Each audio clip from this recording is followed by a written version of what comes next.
Your doctor has told you that you have cancer, and it feels as if your world has fallen apart. But you are a parent, and you have to make a decision.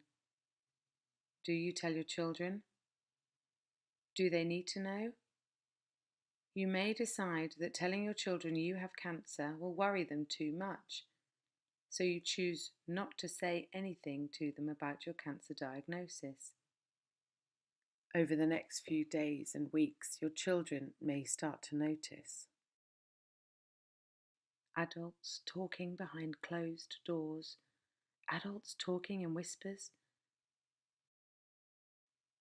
a busy house with visitors coming and going, phones ringing.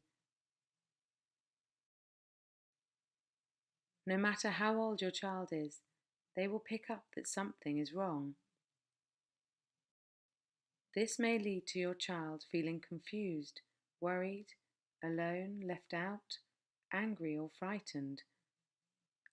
They may start to imagine much worse things and think that they are the reason everyone is stressed. What would happen if you decided to be open with your child and tell them about your cancer diagnosis? There would then be no reason to hide your stress and worries or hold conversations in secret. Your child will feel included, supported, and loved, and more importantly, won't blame themselves. And you could support each other. Protecting your child against harm is natural, but it can be more harmful to leave them out. So, how do you tell them? If you think that it might be too hard or upsetting for you to tell them on your own, you could ask someone you and your children trust to be with you for support. Perhaps your partner or a close friend, a grandparent or aunt. Choose a calm space and a quiet time of day.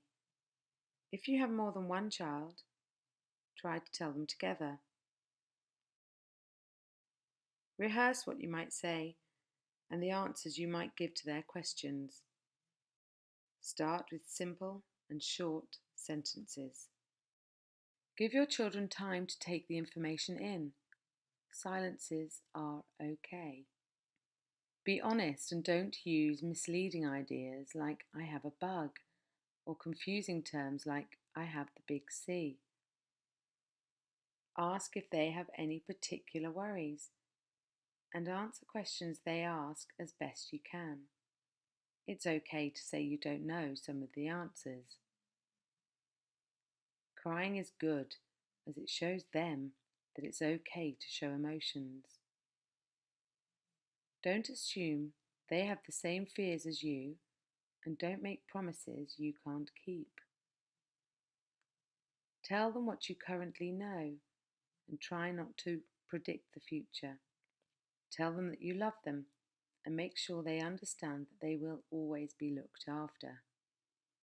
Every child is different and every family is different.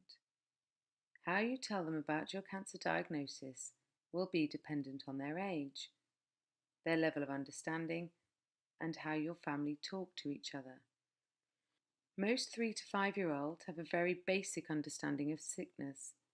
They might think they can catch cancer like a cold. They may also think that they caused the cancer by being naughty. Most children this age need to simply hear that cancer is a sickness, that you are trying to get better with the help of the doctors, and that nothing they did or said made you get cancer. Don't be surprised if they want to go and play after telling them, or react like nothing has happened. They most likely won't ask any questions. They may start to behave younger, like wetting the bed, sucking their thumb, or being afraid of the dark. They may also start acting aggressively and start hitting and biting. Support your child by listening to their play, being alert to their feelings, sticking to routines and boundaries, and keep answering their same repeated questions. Children aged 6 to 11 may be able to understand much more about cancer, but they often fill gaps in their knowledge with their own ideas. They can still believe that they can catch cancer, or that they caused it. They may also think that all people with cancer die. Your child may feel sad, angry, anxious, guilty, or be easily embarrassed. They may not be able to pay attention at school, or they may try to be extra good. Children this age will probably worry about being separated from you and be afraid of new things and situations. Support your child by keeping to a routine, letting their school know, and preparing them for changes that might happen to your appearance. Tell them about any changes to who is looking after them, and try and include them in age-appropriate jobs around the house. Assure them that not everyone with cancer dies. Older children may have similar fears to those experienced by younger children. They will feel a range of emotions and may need time and space to themselves. Their friends will be an important source of support. Some children may behave as if they are in denial, which may be upsetting to you, but can be a good coping mechanism for them. Teenagers may struggle with feelings and may not be themselves and want more independence, but feel guilty about doing so. You can support older children by giving them space, keeping house rules, encouraging them to see their friends, and being there for their questions, worries, and concerns. Older children will get information from online sources, so remind them that not all information they read will be true. Point them to a few reliable websites. Keep the communication lines open by trying different ways to communicate, like talking in the car or messages left on post-it notes around the house. We went to the scans together, and I'm just really glad that I was always told and no secrets, because it made me feel like a lot more like I was doing this as well. I was part of it too. You're the one who's got to do the questioning, because if you don't question, then you don't find out. When they kept on saying cancer and stuff, I was like, well, if they're talking to mummy, I know mummy's ill, so maybe she's got cancer.